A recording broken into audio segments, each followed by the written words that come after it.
Hotels, बार, रेस्टॉरंटमध्ये अवैधरित्या घरगुती गॅस सिलेंडर वापराविरुद्ध धडक कारवाई. 13 सिलेंडर जप्त.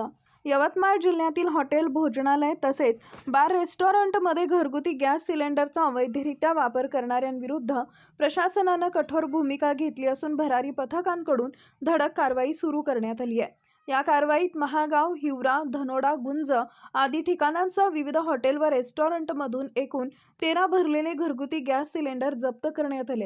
ही कारवाई जिल्हाधिकारी विकास मीना यांच्या निर्देशानुसार आणि जिल्हा पुरवठा अधिकारी यांच्या मार्गदर्शनाखाली करण्यात आली. या पथकातील परिवीक्षाधीन तहसीलदार रोहित शिंदे, पुरवठा निरीक्षण अधिकारी मोहन कोल्हे, नायब तहसीलदार व्ही पवार, गोदाम व्यवस्थापक राम बनसोडे तसेच लिपिक लखन चव्हाण यांनी ही कारवाई केली आहे. यवतमाळ जिल्हा प्रतिनिधी अनिल राठोड.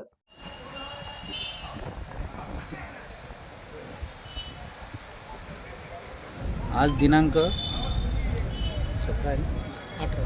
18 मार्च 2024 रोजी महागाव तालुक्यामध्ये अनेक व्यवसाय, हॉटेल, बार, रेस्टॉरंट, भोजनालय या ठिकाणी घरगुती सिलेंडरचा मोठ्या प्रमाणात वापर होत असल्याच्या गुप्त माहितीवरून व शासनाच्या निर्देशावरून सध्या होत असलेल्या युद्धजन्य परिस्थितीचा विचार पाहता गॅसचा तुटवडा होत आहे.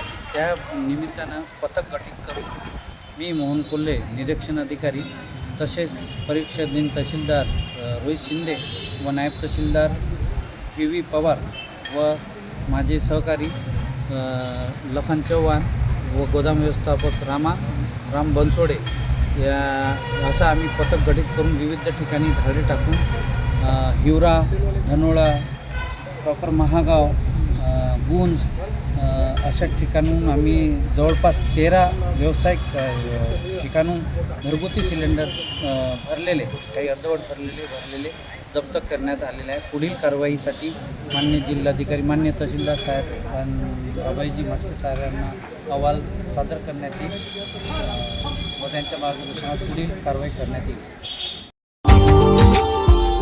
Subscribe now and press the bell icon. Never miss an update.